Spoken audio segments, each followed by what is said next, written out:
Muy bien, ahora seguimos con los contratos administrativos, una figura bastante discutida en nuestro tema. En un primer momento, la doctrina alemana, bajo el influjo de Otto Mayer, sostenía que, siendo el Estado una institución que actuaba con poder, que actuaba unilateralmente, no podía pensarse que podía contratar estar en un pie de igualdad con los particulares. Por otra parte, desde otro lado, se sostenía que el contrato administrativo, que tenía una serie de prerrogativas, no podía ser considerado un contrato donde no había autonomía de voluntad ni igualdad entre las partes. Y estos dos criterios se han demostrado erróneos. Sin duda alguna que el contrato es una figura que aparece en todo derecho, no solamente en el derecho civil. No es igual el contrato civil al laboral, al administrativo, pero que son contratos porque hay de alguna manera un acuerdo de voluntades, hay una relación bilateral. Esto no puede negarse. Lo que ocurre es que, sin duda alguna, que fue el derecho civil el que primero reguló y desarrolló esta figura, pero esto no quita que no puede haber la misma figura contractual con regímenes distintos a los que tiene el Código Civil. Inmediatamente esa negativa de la doctrina alemana comienza a surgir, sobre todo en Francia, donde aparece el derecho administrativo y aparece fundamentalmente el contrato administrativo, toda una elaboración doctrinaria del contrato, estableciendo que este contrato desorbitaba el contrato civil, o sea, que aparecían exorbitancias de parte del Estado, exorbitancias que eran necesarias para el cumplimiento de su función.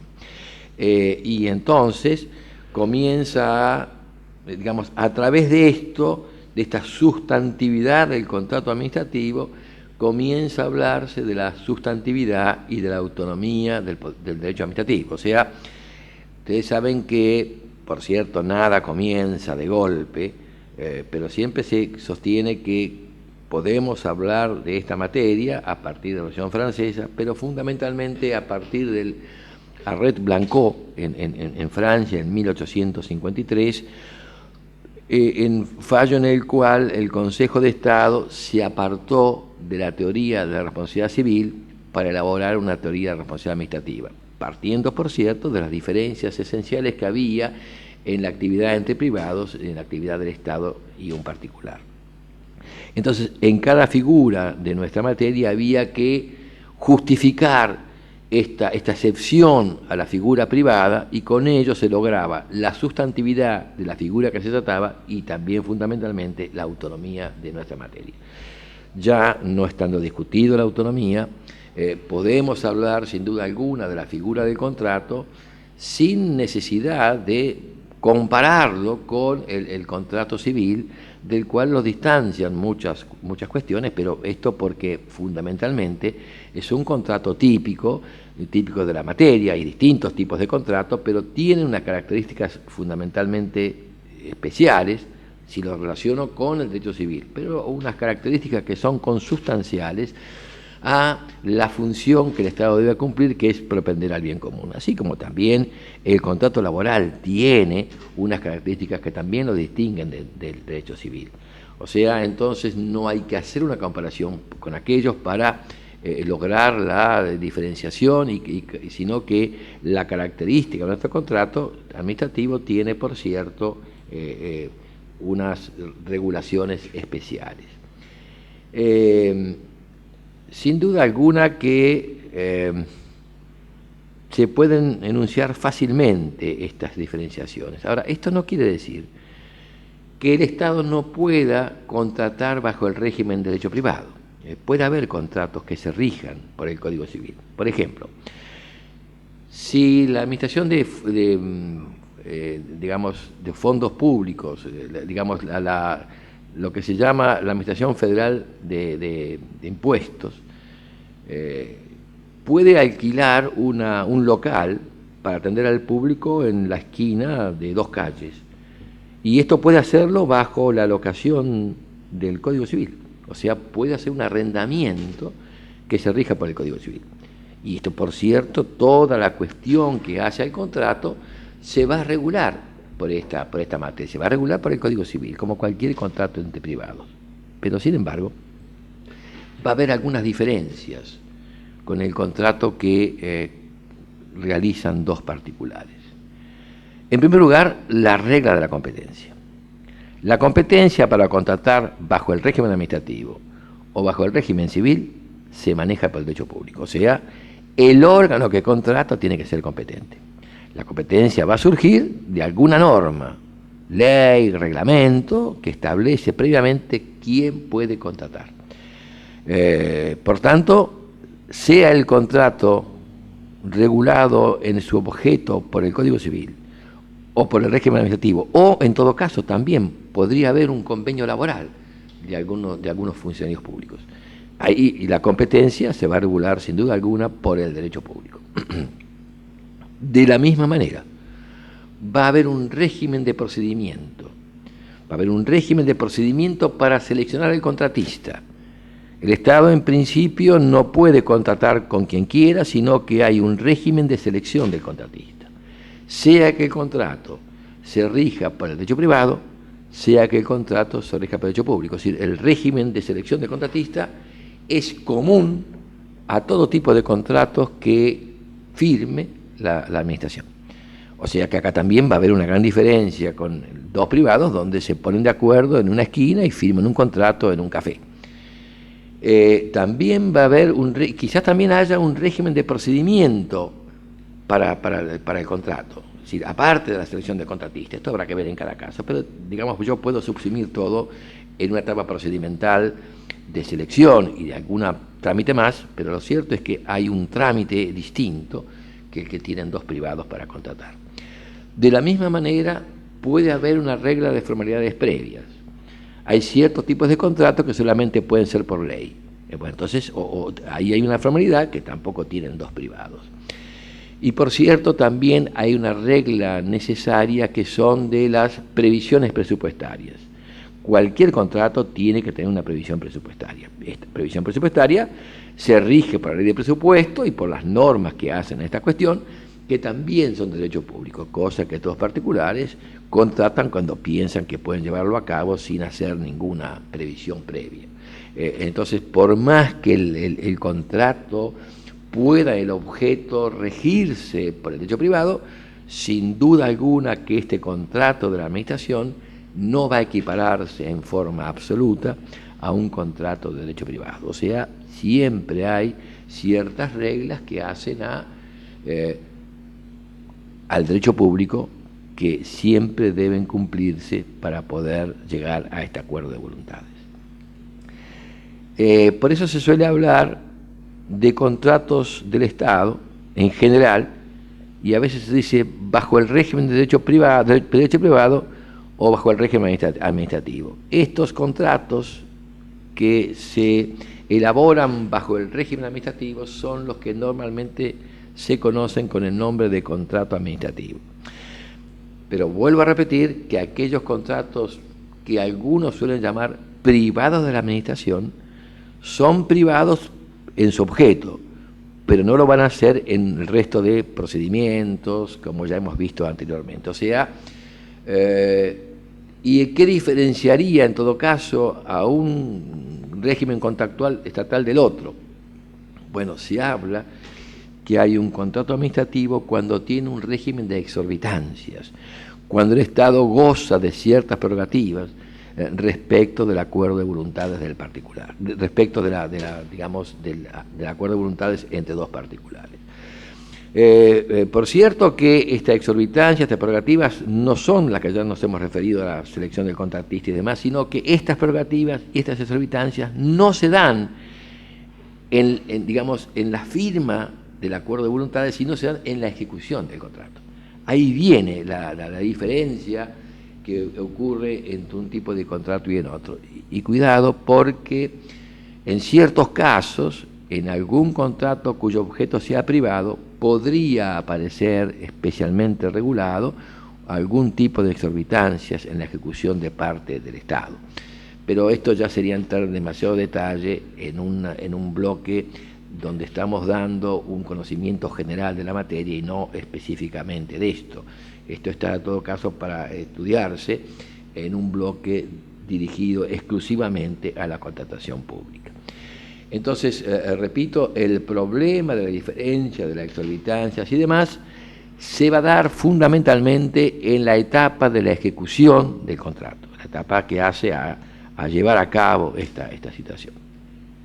Por otra parte, el régimen de las cláusulas exorbitantes normalmente no surge del acuerdo de voluntades, no surge del contrato que se ha firmado, sino que normalmente están establecidos en cláusulas generales y muchas veces en normas, en leyes. O sea, nosotros tenemos una ley de obra pública y entonces en esta ley de obra pública están determinados ciertos derechos o facultades que tiene el Estado y ciertos derechos que tiene el particular y las obligaciones de cada uno. Y ahí aparecen estas exorbitancias, estas prerrogativas que tiene el Estado. Entonces, por tanto, esto no aparece en la fórmula contractual, sino que viene predeterminado por la ley que regula cómo debe realizarse este contrato. Claro, alguno puede decir entonces, bueno, pero ¿y qué clase de acuerdo de voluntades soy si yo tengo que aceptar todo lo que me está diciendo la norma o la cláusula general que aparece en algún pliego general o algún pliego especial? Bueno, por cierto que es cierto que no hay un acuerdo de voluntades donde hay una igualdad de partes, pero yo no sé si esto ocurre tan así en el derecho civil o derecho comercial. Si yo contrato un seguro de mi coche, es un contrato de adhesión, yo tengo que adherirme a todas las cláusulas que me impone este contrato de seguro, que muchas veces también en Argentina viene predeterminado por las normas que establecen cómo deben ser los contratos, con lo cual ahí no habría en todo caso demasiada diferencia en esto. De todas maneras, la diferencia va a estar dada porque en la ejecución, es decir, el contrato de seguro me asegura a mí una no modificación del contrato, cosa que no ocurre necesariamente en el contrato administrativo. Pero entonces, no, digamos, lo que hace el particular cuando accede a un contrato es aceptar todas las condiciones que surgen de cláusulas generales, que surgen de normas especiales, o que también pueden surgir, en este caso específico, de una cláusula que puede establecerse en el propio contrato, pero esto es más excepcional. Lo cierto es que, ¿cuál es la autonomía de voluntad del particular? Bueno, que acepta el contrato o no lo acepta. No hay otra alternativa, la cuestión va a dar así. Pero cuidado, que también el particular tiene ciertas garantías que no aparecen en un contrato privado, porque el contrato administrativo tiene por fin el interés general, el bien común. Por lo tanto, el interés general y el bien común están porque se lleve adelante el contrato, porque el contrato finalice, porque está prestando un servicio público, está haciendo un puente por medio de una obra pública, cosas que tienen que llegar a buen término, a buen puerto, si no, no tendría sentido. Por lo tanto, entonces hay prerrogativas de mención para hacer cumplir esto, pero también garantías del particular en cuanto a ciertos avatares que el cumplimiento del contrato puede traer, porque es un contrato, por cierto, algunos de muy larga duración. Imagínense una obra pública de importancia, la construcción de una represa, además, esto lleva un tiempo bastante prolongado, y en países como el nuestro, de bastante inseguridad económica, esto podría tener consecuencias para el cumplimiento del contrato si no fuera posible adecuar el contrato a las nuevas circunstancias. O sea, lo que tiene de práctico y de especial este tipo de contrato administrativo es la modificación, la adecuación del contrato, porque esto fue una de las grandes creaciones del Consejo de Estado francés, ¿no? Para toda esta evolución del contrato, ¿sí? El hecho del príncipe, los mayores costos, digamos, la no alteración del precio o de lo que el contratista pensaba ganar con el contrato, porque claro, sobre todo toda esta situación fue apareciendo cuando la Gran Guerra, la guerra del 14, donde el aumento del precio del carbón y la falta de ciertos insumos llevó a que se encareciera el contrato, y como éste tenía que llegar a buen puerto a fin, por el servicio público, por ejemplo, el Consejo de Estado fue buscando sucedáneos para lograr adecuar la fórmula contractual a una etapa de grandes problemas económicos y de falta de insumos, pero llegar finalmente al fin de contrato. O sea, el contrato se hace para cumplirse, el contrato se hace para cumplirse de buena fe. Entonces, acá se intenta darle al Estado, sin ninguna duda, facultades para poder cambiar el contrato, imponer sanciones cuando no se cumple, o sea, llevar a que el contrato se cumpla adecuadamente, pero también a que el particular tenga la concebida remuneración cuando se han alterado sustancialmente algunas de las fórmulas del contrato. O sea, entonces, esto es importante, tener en cuenta que en el contrato de la administración, incluso en el régimen privado, pero digamos, tiene sin duda alguna un régimen más difícil de modificar, porque si está puesto en el Código Civil, habría que haberse de alguna manera establecido en el acuerdo contractual cuando se firma el contrato, pero de todas maneras siempre hay ciertos principios que analógicamente yo puedo aplicar del régimen administrativo para lograr que el contrato se cumpla. Lo importante es el cumplimiento del contrato, porque si el contrato se hizo y se autorizó, era porque era necesaria este acuerdo de voluntades para llegar a cumplir la función administrativa y el bien común al que está propende. Dijimos que siempre tiene que haber una previsión presupuestaria. En un país con Estado de Derecho, el presupuesto establece cuáles son las prioridades que el Estado debe cumplir y por tanto se dan las garantías económicas para que esto ocurra. Por tanto, tiene que estar previsto presupuestariamente los contratos que se van a realizar. O sea, ya se tiene que haber hecho una previsión para poder cumplir el contrato. Previsión que, bueno, si el contrato es de larga duración, tendrá que hacerse en distintos presupuestos, pero digamos, para empezar, tiene que haber una previsión presupuestaria. Por otra parte, también tiene que haber estudios técnicos. No puede realizarse un túnel si no se ha hecho un estudio del suelo. O sea, tiene que haber un estudio técnico que ha hecho la administración con sus funcionarios, con sus expertos, o que puede contratar con un tercero, y en este caso también sería un contrato administrativo, para tener, digamos, conocimiento de cuáles son las reglas de la técnica para realizar esa obra. En el caso ahora en Argentina, donde hay una gran protección ambiental a través de la norma constitucional, las normas sustantivas y adjetivas para hacer cumplir la Constitución en este aspecto, hay toda una serie de procedimientos administrativos necesarios antes de realizar, por ejemplo, una obra pública. Tiene que haber un estudio de impacto ambiental.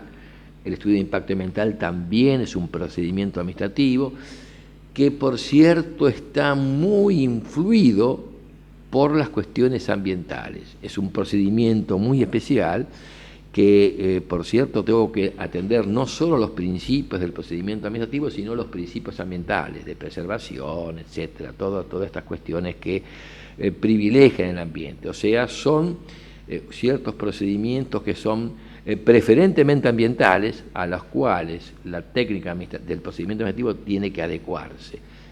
Por eso vamos a tener procedimientos con principios especiales que no se diferencian, sino en todo caso tiene más principios que un procedimiento administrativo común. Entonces, este estudio de impacto ambiental y toda otra cuestión que haga el tema ambiental también va a tener que hacerse previamente a la firma del contrato, es decir, al llamado a seleccionar al contratista. No se puede llamar al procedimiento de selección si no tenemos todas estas previsiones, por lo menos la presupuestaria, sin duda alguna ya determinada. Entonces, como vemos, hay una serie de necesidades previas, de reglas previas que hay que llevar a cabo bajo el régimen administrativo y a veces administrativo ambiental o de algún régimen especial. Lo mismo si es un problema de concesión minera, que es también un código administrativo. Todo esto tiene, digamos, las reglas especiales a distintos tipos de procedimientos. Entonces esto es algo que no puede obviar el Estado. Por cierto, también tiene que haber formalidades previas, como ya los vimos. Bueno, de acuerdo al tipo de contratos, en algún caso se exige una ley, en otros casos no. Puede haber un acuerdo de voluntades a partir de reglamentaciones o de pliegos generales y pliegos especiales, pero siempre hay un conjunto de formalidades que hacen a este tema. Lo importante es entonces el régimen de selección del contratista. O sea, cómo llego yo, Estado, a firmar un contrato con un particular. Es decir, cuál es el particular que puede acceder a esa contratación. Y nuestro sistema público tiene un procedimiento administrativo que es el procedimiento de selección del contratista. Es un procedimiento administrativo, es un procedimiento administrativo típico, es decir, cuál es el objeto, la finalidad, seleccionar al contratista. Entonces, todo este procedimiento está determinado para ese fin y consecuentemente así va a ser el trámite que se va a seguir. En Argentina se ha discutido cuál era el principio, si la libertad de elección del contratista o el principio era la licitación pública. La verdad que esta discusión que partió de Manijós por un lado y 10 por el otro, es como aquello que uno tiene un vaso por la mitad y uno lo ve medio lleno y otro lo ve medio vacío. Lo cierto es que el principio sería la libre elección, excepto que una norma disponga lo contrario. Ahora, lo que ocurre es que allá las normas preferentemente, casi siempre disponen lo contrario. O sea, son muy pocos casos en el fondo. Si bien esta es la libertad que yo tengo, la norma me exige casi siempre un sistema licitatorio de concurso de precios. Con lo cual, este principio que surge, digamos, de la esencia de las cosas, está totalmente alterado por las normas que han dispuesto lo contrario, por aquella sencilla razón de evitar que haya algún acuerdo espurio entre un particular y el Estado para obtener la mayor cantidad de contratos importantes posible. Entonces, el principio es que normalmente las normas establecen qué tipo, cuáles son los procedimientos que puede haber de selección del contratista. Bueno, el procedimiento son, en principio, las licitaciones, la pública o la privada. Esto es lo que se exige en la mayor parte de las contrataciones.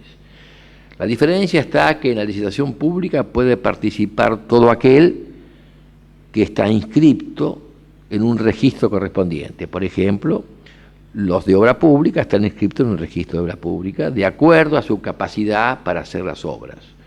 De acuerdo a la capacidad, sí se van estableciendo estos contratistas, algunos están capacitados para hacer obras de gran envergadura y otros no tanto.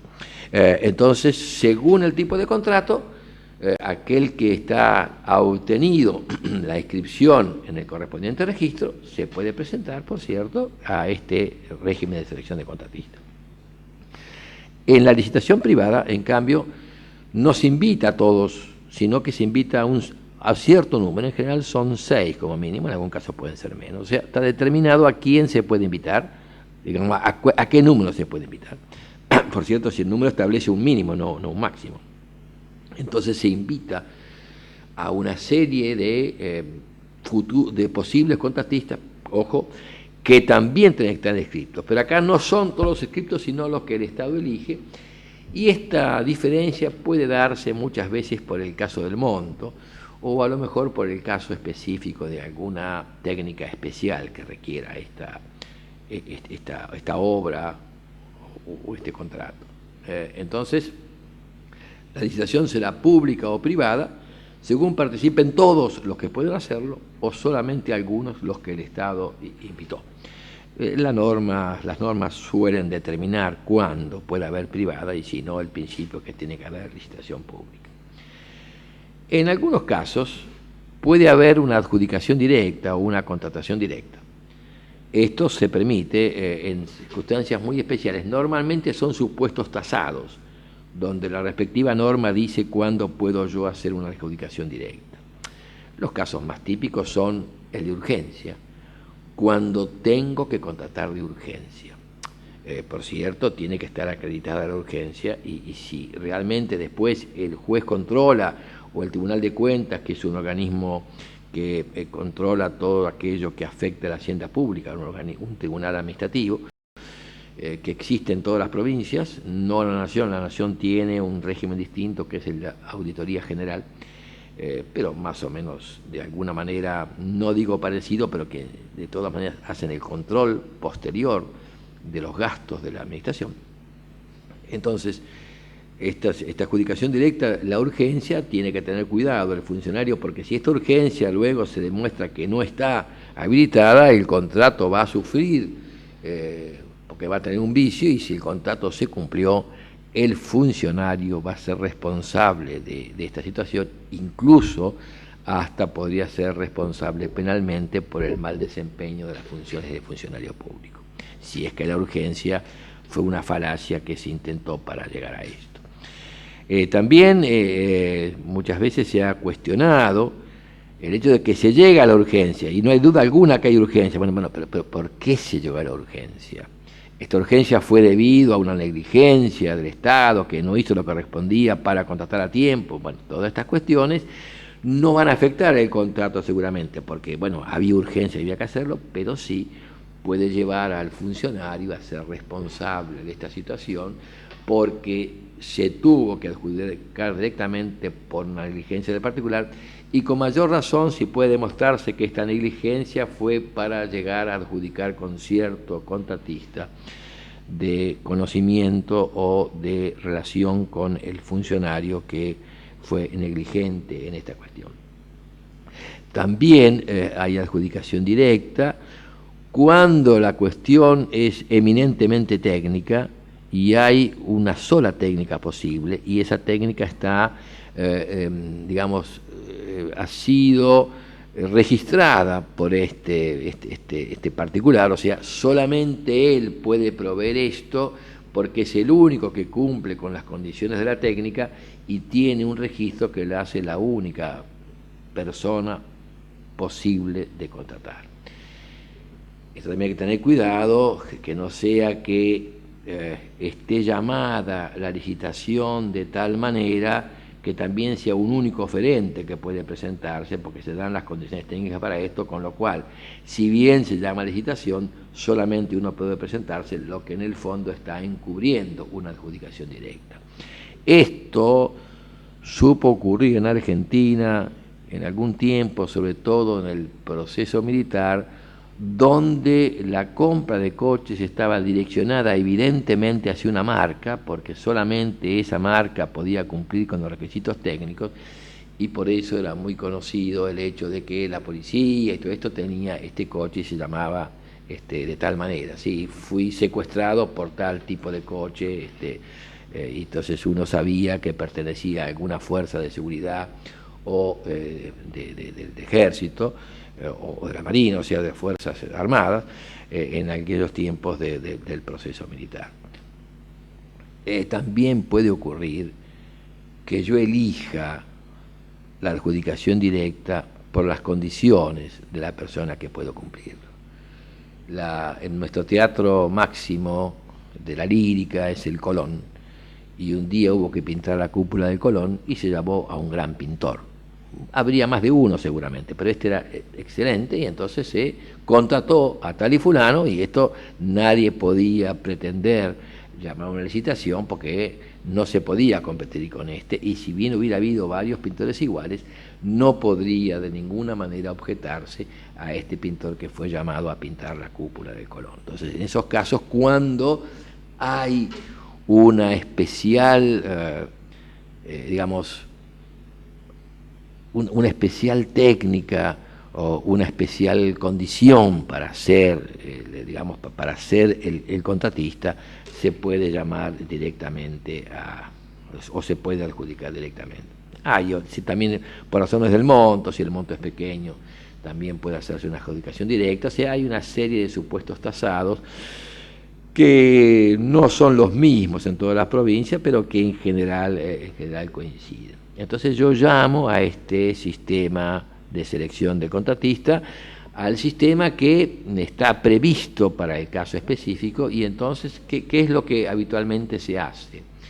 Bueno, hace un pliego de condiciones el Estado, un pliego de condiciones generales, y ese un pliego de condiciones generales ya está previsto para todo tipo de contrato de esa naturaleza, y se hace un pliego de condiciones especiales para ese contrato, al mismo tiempo que un código de especificaciones técnicas, que un pliego de especificaciones técnicas.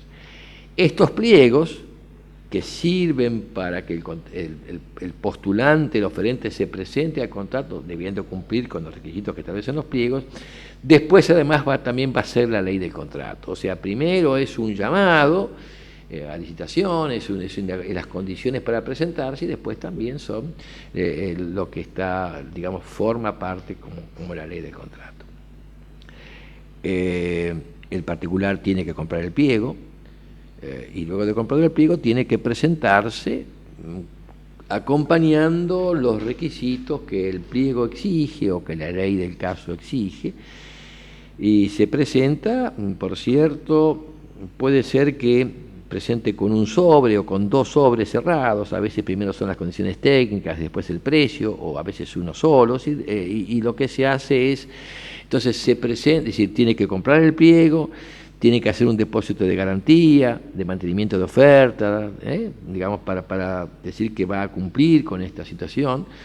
Y entonces, en su momento, en un día específico que se predetermina y que es público, se abren los sobres, o se abre un sobre primero, y entonces ahí se elabra un acta estableciendo la presentación de cada uno, digamos, poniendo en cada caso el monto de la oferta, todas las condiciones, todos los requisitos que se tienen, y entonces ahí se hace un acta, y luego hay una comisión de preadjudicación que va a decidir cómo fue, digamos, el orden de estos oferentes. Si hay más de un sobre, si primero las condiciones técnicas, se ve quién cumplió con esto, y recién quien cumple con esto y está habilitado, se abre el segundo sobre para elegir el mejor precio o lo que fuere. Pero digamos, sea un sobre, sea dos o lo que fuere, en algún momento entonces se hace una preadjudicación y se establece que el orden ha determinado que tal y fulano es el que está en condiciones de ser adjudicatario del contrato. Esta preadjudicación que suele hacerse es para ver si hay alguna discrepancia, si hay algún problema que puede plantearse entre los oferentes, y luego va a la adjudicación. Por cierto, los oferentes no tienen derecho a que se le adjudique el contrato. Los oferentes tienen un interés legítimo, es un conjunto cualificado, determinado, 10, 15, 5, que se han presentado allí y que tienen derecho a un procedimiento igualitario, sin discriminación, a que se cumplan con todos los procedimientos, a que no se viole la defensa de cada uno. Y luego de la adjudicación podrá venir o no impugnaciones a esta cuestión de los oferentes, y tanto sea en la etapa preadjudicatoria, que en algunos casos se permite cuestionarlo, o si no en la adjudicación, pero digamos, se adjudica, se determina que tal y fulano es el que ganó esta licitación, y entonces es el que va a estar en condiciones de firmar el contrato. Repito, los oferentes podrán impugnar esta cuestión basándose en alguna violación del procedimiento, de la defensa, de la igualdad, o lo que fuere. Adjudicado el contrato, entonces luego va a procederse la firma.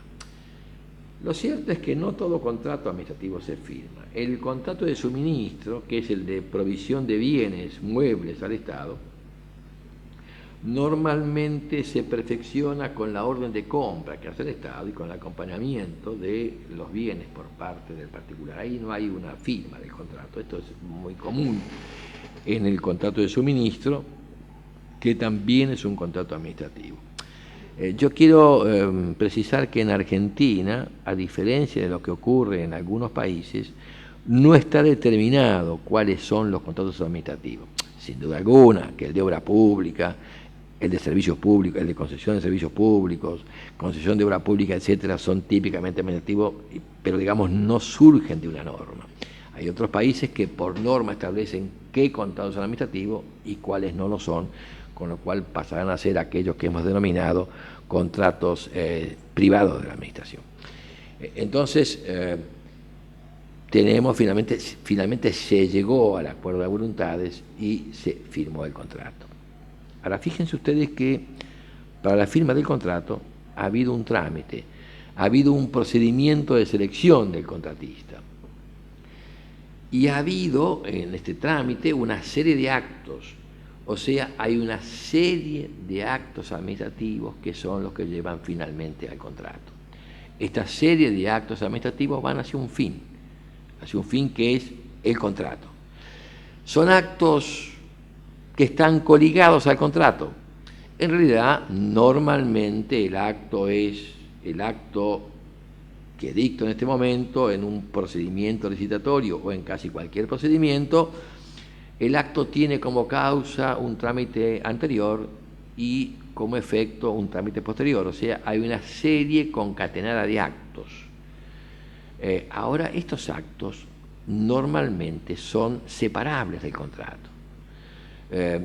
Cuidado, no quiere decir que un acto de este procedimiento de selección no vicie el contrato, pero puede ser que un acto de este procedimiento pueda aislarlo separablemente y sea ese acto viciado, pero no necesariamente vicie el contrato finalmente.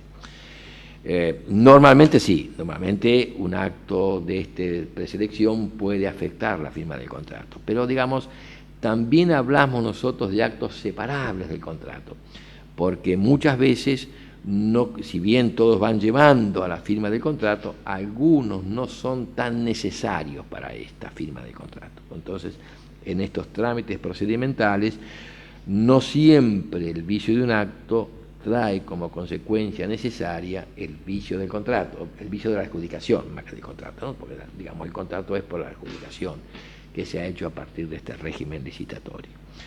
Pero bueno, tenemos el contrato, pero ya que estamos en el contrato en sí, con esto terminamos este bloque que se basó en la distinción de los contratos del Estado y fundamentalmente en el procedimiento de selección del contratista.